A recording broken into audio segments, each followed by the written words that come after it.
सुदन भन्दा कडा बनेर निस्किए गृहमन्त्रीको समेत कमान्ड सम्हालेका बालेन। सुकुम्बासी नामका हुकुमबासीको हुने भयो उठीवास। सधैँका लागि भत्किने भयो भ्रष्टहरूको भोट बैंक। भयभरका सुरक्षाकर्मीलाई गराइयो तम तयार।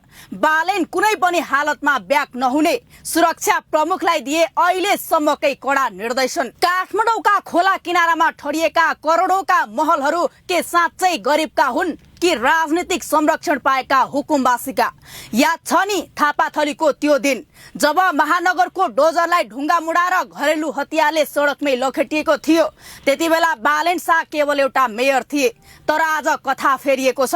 आज तिनै बालेन देशका प्रधानमन्त्री हुन्, जसको हातमा सिङ्गो गृह मन्त्रालय र राज्यको सम्पूर्ण सुरक्षा फौजको कमान्ड छ र उनले अहिलेसम्मकै सबैभन्दा कडा निर्देशन दिएका छन्। आउँदो शनिबार र आइतबार काठमाडौँका अतिक्रमित सुकुम्बासी बस्तीहरू जसरी पनि खाली गर्नु। यो कुनै सामान्य आदेश होइन। सुरक्षा निकायका सबै प्रमुखहरूलाई बालुवाटारमा डाकेर प्रधानमन्त्रीले प्रश्न भनिसकेका छन्, यसपटक राज्य ब्याक हुँदैन, कुनै पनि हालतमा हुँदैन। 28 वर्षमा 15वटा सुकुम्बासी आयोग बने। 46,000 बिघा भन्दा बढी सरकारी जमिन बाँडियो। 2048 सालमा जम्मा 63,000 सुकुम्बासी थिए, तर आज दलहरूको जादुगरी तथ्याङ्कमा त्यो संख्या 8,61,000 पुगेको छ। आखिर जग्गा जति बाँडे पनि सुकुम्बासी कसरी बढिरहेका छन्? किनकि सुकुम्बासीको नाममा यहाँ पार्टीका कार्यकर्ता र पहुँचवालाहरूको रजाई चलिरहेको छ। यसले तपाईँ हाम्रो दैनिक जीवन र राज्यको प्रणालीमा कति ठूलो असर गरिरहेको छ कहिल्यै विचार गर्नु भएको छ? गाउँमा जग्गा जमिन र पक्की घर हुनेहरूले सहरको केन्द्रमा खोला किनार कब्जा गरेका छन्। त्यहाँ घर ठड्याएका छन् र निर्लज्ज भएर कोठा भाडामा लगाइरहेका छन्। र जसलाई साँच्चै राज्यको छहारी चाहिएको छ, जो वास्तविक भूमिहीन हो, उनीहरू आज पनि कतै किनारामा बेवारिसे छन्। नेताहरूले आफ्नो भोट बैंक सुरक्षित गर्न र कार्यकर्ता पाल्न वर्षौंदेखि यही समस्यालाई बल्झाइरहे, गरिबीको व्यापार गरिरहे।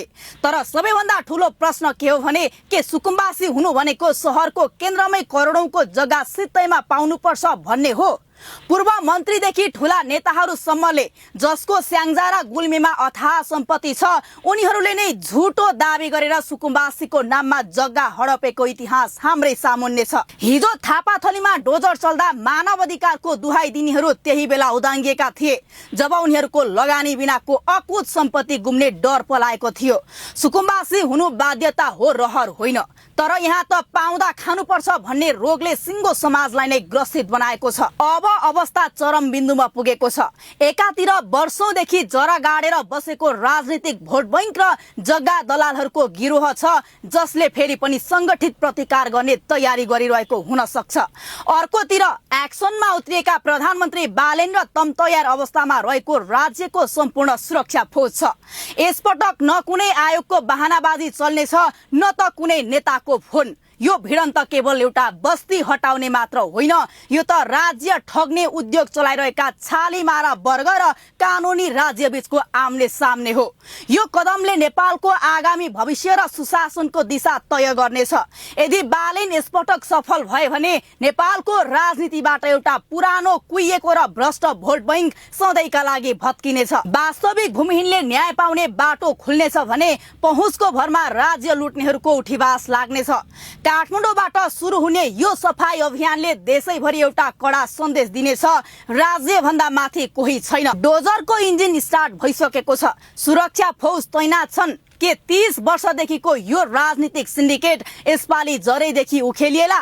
प्रतीक्षा गर्नुस्, यो शनिबार र आइतबार काठमाडौँले एउटा नयाँ इतिहास लेख्नेछ।